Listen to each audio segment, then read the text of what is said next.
जय Hind warriors. Welcome to जय जी defence warrior. तो मैं हूं आपका अपना साथी। उम्मीद करता हूं कि आप स्वस्थ होंगे, मस्त होंगे और मज़ा ले रहे होंगे हमारी हिस्ट्री क्लासेस का। तो आज हम बात करेंगे हिस्ट्री एंड ये 2022 की। फिर से हम लेके आए हैं आज एक नया टॉपिक। जैसे कि हमने कल आपको बताया था कि हम प्लासी का युद्ध हो सकता है तो कराएं हम। तो फिर से हम आज एक नया टॉपिक लेके आए हैं आपके लिए। और जैसा कि आपको पता ही है, ये आपका लोगो आ रहा है एनडीए का। इसको आपको तब तक नहीं भूलना है जब तक आपका सिलेक्शन नहीं हो जाता। सिलेक्शन की बात ऐसी है कि जो हमने ठाना है वो करके दिखाना है और जलने वालों को थोड़ा और जलाना है। ठीक है, तो चलते हैं। देखिएगा, आज का मोस्ट ऑफ द टॉपिक है हमारा the battle of Plassey. Plassey का युद्ध कैसे हुआ, क्या कारण थे, क्या तात्कालीन कारण थे, क्या रिसोर्सेज थे, क्या बाद में क्या निष्कर्ष निकला। तो जी हाँ, बिल्कुल आज हम बात करेंगे बैटल ऑफ प्लासी की। चलिएगा, इस लोगों को थोड़ा साइड ले चलते हैं। बात करते हैं कि Sirajuddaulah the nawab of Bengal with his force captured the English factory at Qasim Bazar and then went to Calcutta to establish control over the company's fort। कहने का मतलब है कि जो बंगाल का उस समय का नवाब जो था सिराजुद्दौला, अपनी सेना के साथ उसने कासिम बाज़ार में जो अंग्रेज़ी का कारखाना था, जो अंग्रेज़ों का, उस पर कब्जा कर लिया। और जो कंपनी का जो किला था वहाँ पर कलकत्ता में, उस पर नियंत्रण करने के लिए कलकत्ता चला गया। लेकिन उसको क्या पता था कि क्या होने वाला है आगे। देखिएगा, the company official in Madras sent forces under the command of Robert Clive reinforced by naval fleets। Prolonged negotiation with the Nawab followed. कहने का मतलब यह है कि जब जो मद्रास था, यानी कि आज चेन्नई के नाम से जो जाना जाता है, वहाँ पर जो नौसैनिक थे, नौसैनिक कहते हैं हमें, जो बोले तो नौसेना, हमारे 3 तरह की सेना होती हैं, थल सेना, जल सेना, वायुसेना, और तीनों को मिलाकर हम कहते हैं नौसेना। तो रॉबर्ट क्लाइव की जो कमान थी, उसने सेना भेजी, नवाब के साथ एक लंबी बातचीत हुई and finally in 1757 Robert Clive led to the company's army against Sirajuddaulah at Plassey. और 1757 में रॉबर्ट क्लाइव ने सिराजुद्दौला के खिलाफ अपनी सेना को निकाल दिया कि अब प्लासी का युद्ध होगा। बात करते हैं, Clive had manage to secure the support of one Sirajuddaulah's commanders named Mir Jafar by promising to make him Nawab and after Christian Sirajuddaulah. देखिएगा, बिल्कुल ये बात सत्य है कि लालच एक बुरी बला है, और यही हुआ है हमारी हिस्ट्री में। शुरू से ही यही हुआ है कि लालच के पीछे ने बाप ने बेटे को मारा, बेटे ने बाप को मारा, चाचा ने भतीजे को मारा, भतीजे ने चाचा को मारा। और अंग्रेज़ों ने यही करवाया था कि भाई तू अपने जीजा को मार दे, तू अपना शासन ले ले, क्योंकि उनको तो राजस्व चाहिए था, उनको तो पैसा चाहिए था। तो उन्होंने क्या किया कि सिराजुद्दौला को मारने के बाद, ठीक है, जो मीर जाफ़र था उसको, मतलब सिराजुद्दौला का एक कमांडर था मीर जाफ़र, उसका समर्थन कर दिया और उसको वहाँ का नवाब बनाने के लिए, नवाब मतलब बना ही दिया, बनाने के लिए क्या, नवाब बना दिया। The battle of Plassey become famous because it was the first major victory for the English East India Company in India. और जो था, प्लासी की लड़ाई प्रसिद्ध हो गई है क्योंकि ये भारत में जो थी अंग्रेज इंडिया ईस्ट इंडिया कंपनी जो थी अंग्रेजी, वो उसकी पहली बड़ी जीत थी, तो इसलिए फेमस हो गई। अब बात करते हैं कि जो मीर जाफ़र था, मीर जाफ़र, इसने क्या किया, अंग्रेज़ों के साथ एक समझौता कर लिया। ये जो सैनिक था मीर जाफ़र, ये सिराजुद्दौला का एक कमांडो था। इसने अंग्रेज़ों के साथ समझौता कर लिया और सिराजुद्दौला को मरवा दिया, और ख़ुद अंग्रेज़ों ने फिर इसको उसकी सीट पर बिठा दिया। आगे चलते हैं। The company was still unwilling to take over the responsibility of the administration. Its prime objective was the expansion of trade, but Mir Jafar protested with the British on administrative matter. He was replaced by Mir Qasim.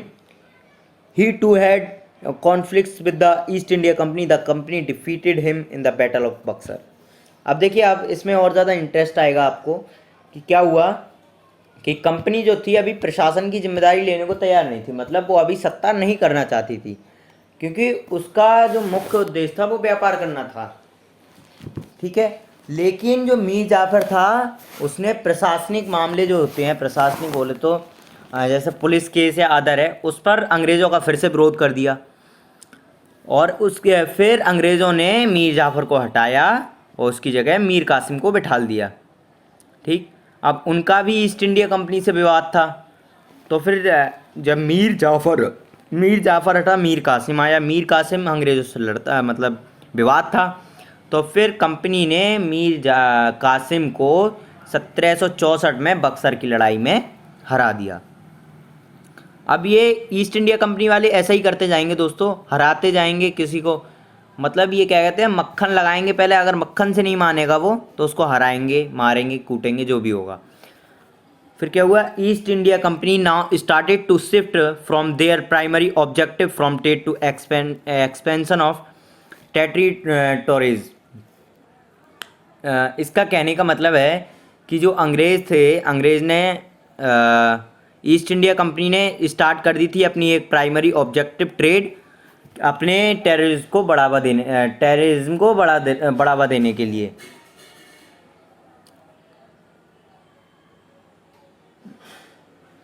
और अपना जो मतलब factory थी वो दूसरे देशों में, दूसरे राज्यों में भी लगाना शुरू कर दिया था। अब आती in 1765 the Mughal emperor appointed the company as the diwan of the province of Bengal.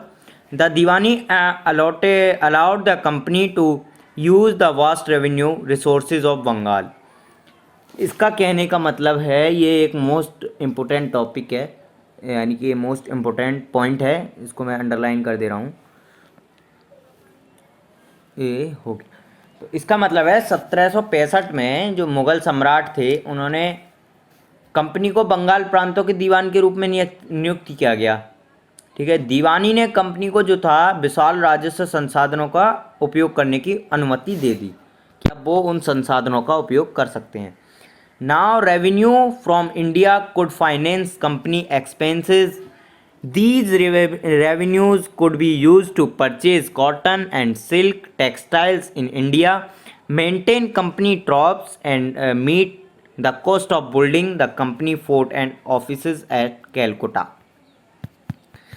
इसको मैं बहुत ही विस्तार के साथ आपको समझाने की कोशिश करूँगा कि जो अब भारत में राजस्व कंपनी का खर्चा जो था वो बढ़ गया था, वित्त पोषित कर सकता था।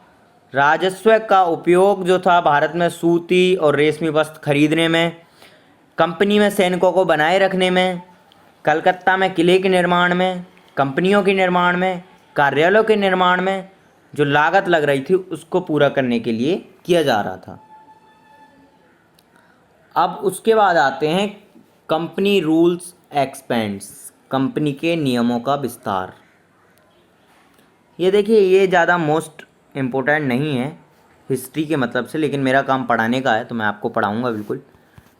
ये ज़्यादा मोस्ट इम्पोर्टेंट नहीं है, मैंने आपको पहले ही बता दे रहा हूँ, जो मोस्ट इम्पोर्टेंट है वो मैं आपको बताते हुए चल रहा हूँ, ठीक है। ये थोड़ा हल्का हल्का मैं पढ़ाता हूँ ऊपर से। After the battle of Buxar 1764 the company appointed resident in Indian state, यानी कि कहने का इसका मतलब फिर से वही आ गया कि बक्सर की लड़ाई 1764 के बाद कंपनी ने भारतीय राज्यों में निवासियों को नियुक्त किया, अपने निवासी नियुक्त करने लगे वो। Through the residents the company officers began interfering in the internal affairs of Indian state. अब जब वो उन्होंने रेसिडेंट बना लिए तो जो कंपनी थी वो जो आंतरिक मामले थे भारत के राज्यों के उनमें भी इंटरफेयर करने लगी। Sometimes the company force the state into a subsidiary alliance. According to the terms of this alliance, India rulers was not allowed to have their independent armed forces. They will be protected by the company but had to pay for the subsidiary forces that the company maintained for the purpose of this protection. If the Indian rulers failed to make the payment, then part of their territory was taken away as a penalty. अब देखिए, इसमें भी एक बहुत बड़ा हस्तक्षेप हो गया। कि कभी कभी जो कंपनी थी राज्यों को सहायक गठबंधन के लिए मजबूर कर रही थी। ठीक है, और इस गठबंधन की शर्त क्या थी कि भारतीय शासकों को अपनी स्वतंत्र सशस्त्र सेना रखने की अनुमति नहीं दी जाएगी। जो भारत के शासक होंगे उनकी खुद की सेना नहीं होगी, उन्हें कंपनी द्वारा संरक्षण दिया जाएगा, मतलब कंपनी की सेना उनको मिलेगी, लेकिन उन्हें सहायक बलों के लिए भुगतान करना होगा। मतलब जो उन्हें सेना मिलेगी उसका पैसा उन रूलर्स को देना पड़ेगा। अब और जो कंपनी सुरक्षा से उद्देश्य बनाए रखती है कि यदि भारतीय शासक भुगतान यानी कि जो टैक्स है वो देने में विफल रहे तो उनके क्षेत्र का एक हिस्सा दंड के रूप में छीन लिया जाएगा। अब लीजिए जी, यहाँ से कंपनी का रूल एक्सपेंड होना शुरू कर दिया कि अगर आपको रखनी है, आप अपनी सेना नहीं रख सकते, रखनी है आपको अपनी सिक्योरिटी के लिए, हमारी सेना रखेंगे और आपको उस सेना के लिए कुछ ना कुछ देना पड़ेगा, और अगर आप ऐसा नहीं करते हैं तो आपके राज्य का एक कुछ हिस्सा आपसे छीन लिया जाएगा। देखिए कितनी बड़ी बात थी ये, अंग्रेज़ों ने अपने एक्सपेंशन के लिए जो रख दी थी। और देखिए conflict with the Tipu Sultan, Tipu Sultan के साथ क्या संघर्ष हुए, क्या लड़ाइयाँ हुई, वो अब हम पढ़ेंगे इस माध्यम से। Mysore control the profitable trade of the Malabar coast where the company purchase pepper and cardamom. In 1785, Tipu Sultan stopped the export of these substances through the ports of his kingdom and is allowed local merchants from trading with the company। इसके कहने का मतलब है जो मैसूर का मालाबार तब तट था वहाँ पे लाभदायक व्यापार नियंत्रित हो गया था, जहाँ कंपनी ने काली मिर्च और इलायची खरीदना शुरू कर दिया था। 1785 में टीपू सुल्तान ने इस पर रोक लगाई, इन पदार्थों के निर्यात को रोक दिया कि भाई अब नहीं आएंगे, और स्थानीय व्यापारियों को कंपनी के साथ व्यापार करने से रोक दिया। स्थानीय व्यापारियों से कह दिया कि आप कंपनी के साथ व्यापार नहीं करेंगे, आप ईस्ट इंडिया कंपनी के साथ व्यापार नहीं करेंगे। He also established a close relationship with the French in India and modernised his army with their help. All these made the British furious. उसने फ्रांसीसियों के साथ भी घनिष्ठ, जो फ्रांस से जिन्होंने ब्रिटिशर्स ने फ्रांस से लड़ाई हो गई थी तो वो चले गए थे, अब उनके साथ उन्होंने घनिष्ठ संबंध यानी कि बोले तो बहुत ही मित्रता वाले संबंध स्थापित कर लिए, बना लिए, और उनकी सहायता से उसने अपनी सेना को मॉडरेट कर लिया। ठीक, इन सभी और all these made the British furious, और इन सभी बातों ने अंग्रेज़ों का रूप को उग्र बना दिया। देन मैसूर की लड़ाइयाँ भी हुई, उसके बारे में हम बात करेंगे। 4 wars were fought with Mysore 1767 to 1769, 1780 to 1784, 1790 to 1792 and 1799. Only in the last, the battle of Sirigapatnam did the company ultimate got a victory। अब इसमें क्या हुआ, मैसूर के साथ 4 युद्ध लड़े गए थे, 1767 से 1769 के बीच, 1780 से 1784 के बीच, 1790 से 1792 के बीच और 1799 में। और आखिरी लड़ाई जो थी सेरिगपट्टनम की लड़ाई, कंपनी को जीत मिल गई। Mysore was later placed under the former ruling dynasty of the borders and a subsidiary alliance was imposed on the state. देखिए पहले मैं आपको ये बता दूं, ये वाला मोस्ट इम्पोर्टेंट है, आप चाहे स्क्रीनशॉट ले लीजिए या फिर लिख लीजिए। इसमें चारों युद्ध के बारे में बताया गया है कि मैसूर के चारों युद्ध कब से कब के बीच में हुए और मेन चीज़ क्या थी। ठीक है गाइज, तो अब हम चलते हैं। Mysore was later placed under the former ruling dynasty of the Wodeyars and the subsidiary alliance was imposed on the state, यानी कि बोडेयारो के पूर्व शासक वंश के अधीन रख दिया गया मैसूर को, और राज्य में एक सहायक गठबंधन लगा दिया। गठबंधन तो आप जानते होंगे, दो पार्टी जब मिलती हैं तो उसे गठबंधन कहा जाता है। जैसे बीजेपी एनडीए का गठबंधन है, यूपीए कांग्रेस का गठबंधन है, ठीक इसी प्रकार जब दो पार्टियां मिलती हैं तो उसको गठबंधन कहा जाता है। आगे चलते हैं। Conflict with the Marathas. देखिए अंग्रेज़ों की लड़ाई सबके साथ हुई, हम यही नहीं कह सकते कि केवल मराठाओं के साथ हुई, केवल टीपू सुल्तान के साथ हुई, बल्कि सबके साथ हुई आई थिंक। अब मराठाओं के साथ कैसे हुई उस पर हम बात करेंगे, और आई थिंक ये बहुत ही इम्पोर्टेंट है, इससे 2 क्वेश्चन बने थे सन 2017 में, ठीक है, और आगे भी बनने की उम्मीद है। हाँ फिर 18, 19, 20 में एक एक बना था, लेकिन 2017 में 2 क्वेश्चन बने थे इसके। बात करेंगे अब कॉन्फ्लिक्ट विद द मराठास। अच्छा, मराठा में आप शिवाजी को तो जानते ही होंगे, बस उन्हीं का नाम काफ़ी है मराठाओं के लिए। With their defeat in the third battle of Panipat in 1761 the Marathas deem to ruling from Delhi came to an end. यानी कि मराठाओं का एक सपना था कि यार दिल्ली पर शासन करना है हमको, लेकिन 1761 में जो पानीपत में तीसरी लड़ाई हुई थी और उनको हार मिली थी, तो उनका फिर वो सपना टूट गया। And the Marathas were substitute a series of a war in the first war that ended in 1782 with the Treaty of Savai. There was no clear winner. कहने का मतलब है मराठाओं को एक नंबर सीरीज में युद्ध करने पड़े थे। 1722 में जब सालवाई का युद्ध जब हुआ था, उसमें एक संधि हुई थी, सालवाई की संधि कहते हैं। और जब संधि होती है तो उस युद्ध को हम ये नहीं कह सकते कि ये जीत गया ये जीत गया, मतलब कोई स्पष्ट विजेता नहीं था पहले युद्ध में। अब क्या हुआ, the second Anglo Maratha war was fought on different front resulting in the British gaining Odisha and the territories north to Yamuna river including Agra and Delhi.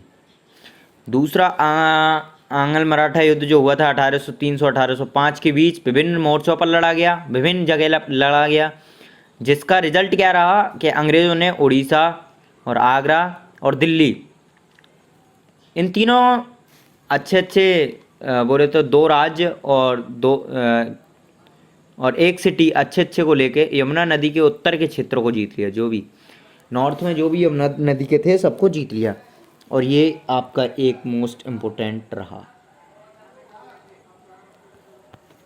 ले लीजिएगा स्क्रीनशॉट, बिल्कुल जी हाँ, ये है हमारा most important. And the third Anglo Maratha war of 1817 to 1819 crush the Maratha power. अब क्या हुआ, जो तीसरा युद्ध था उसने मराठा शक्ति को बिल्कुल ही ख़त्म कर दिया। Now the company now had complete control over the territories south of the Vindhyas. Company का अब विंध्य के दक्षिण के क्षेत्र पर पूरा नियंत्रण हो गया। और अब क्या हुआ लास्ट में, जब पूरा नियंत्रण हो गया तो the claim of Paramount city, यानी कि बोले तो the claim of the Paramount, मतलब सर्वोपरि होने का दावा। अब तो अंग्रेज ये कह रहे थे सब कुछ हम ही हैं, अब तुम भाई साहब कुछ हो ही नहीं। अब अंग्रेज़ों ने मराठा को हरा दिया, टीपू सुल्तान को हरा दिया, ठीक है, तो अब वो कह रहे थे अब सब कुछ हम हैं, अब आप कुछ नहीं हो, अब आपके साथ जो भी होगा वो हम बताएंगे क्या होगा कैसे होगा। तो सर्वोपरि होने का दावा कर दिया। Under Lord Hasting governor general of 1813 to 1822 a new policy of paramountcy was initiated. Now the company claimed that its authority was paramount to supreme, so it was justified in annexing of threatening of annex any Indian kingdom.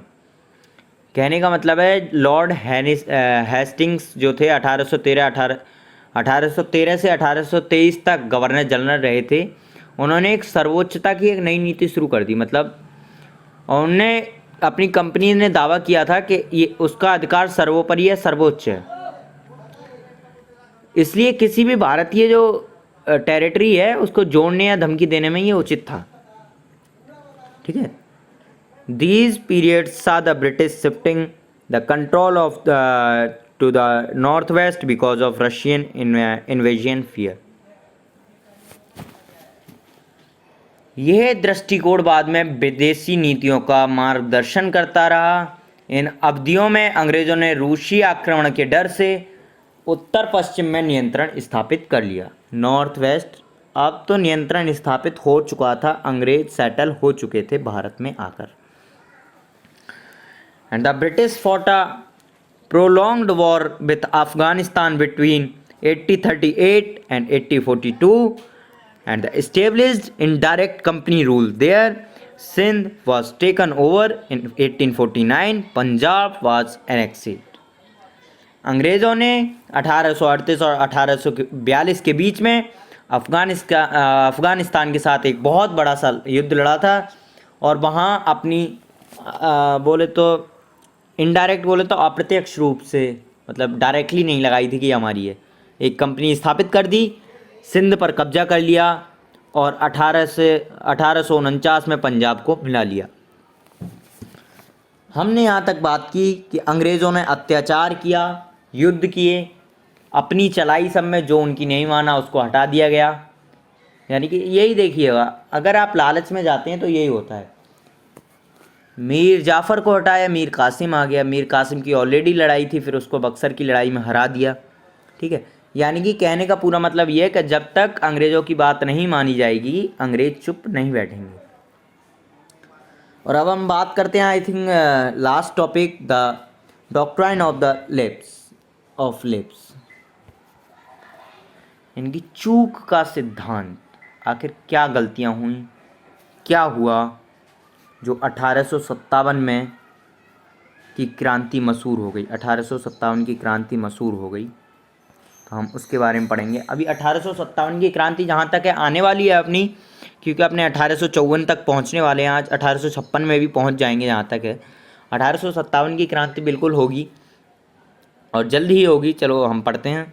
The final wave of extension awkward under Lord Dalhousie, who was the governor general from 1848 to 1856, using doctrine of lapse policy. जो Lord Dalhousie थे, जिन्होंने 1848 से 1856 तक doctrine of lapse का उपयोग किया था, वो गवर्नर जनरल थे उस टाइम, अंतिम थे। और the doctrine declared that if an Indian ruler died without a male heir, his kingdom would lapse, that is, become part of company territory. Many kingdoms were annexed simple by applying this doctrine. Example: Satara 1848, Sambalpur 1850, Udaipur 1852, Nagpur 1853 and Jhansi 1854। ये उन्होंने नई नीति लागू कर दी। ये भी most है, लिख लीजिएगा इसको। मैं इसको विस्तार से बताना चाहूँगा कि उन्होंने इस सिद्धांत की घोषणा की कि यदि एक भारतीय शासक की मृत्यु हो जाती है और उसका कोई भी बेटा ना हो या उसका कोई भी उत्तराधिकारी नहीं हो, तो उसका राज्य जो है कंपनी के हिस्से में आ जाएगा, अर्थात कंपनी का हिस्सा बन जाएगा। और इस सिद्धांत को लागू किया तो उसने कई साम्राज्यों को अपने कंपनी के राज्य में जोड़ लिया, क्योंकि सतारा का कोई उत्तराधिकारी नहीं था, संबलपुर का कोई उत्तराधिकारी नहीं था, उदयपुर का भी नहीं था, नागपुर का भी नहीं था और झांसी का भी नहीं था। ठीक है, तो उन्होंने इन सब राज्यों को जोड़ लिया। और जोड़ा कौन सी सन में? सतारा को 1848 में, संबलपुर को 1850 में, उदयपुर को 1852 में, नागपुर को 1853 में, झांसी को 1854 में। आई थिंक आपने स्क्रीनशॉट ले लिया होगा, इसको समझ लिया होगा कि इन्होंने एक नियम बना लिया था कि अगर किसी के पास बेटा नहीं है, उत्तराधिकारी नहीं है, तो उसका जो राज्य होगा उसके मरने के बाद हमारी कंपनी में मिला लिया जाएगा। Finally in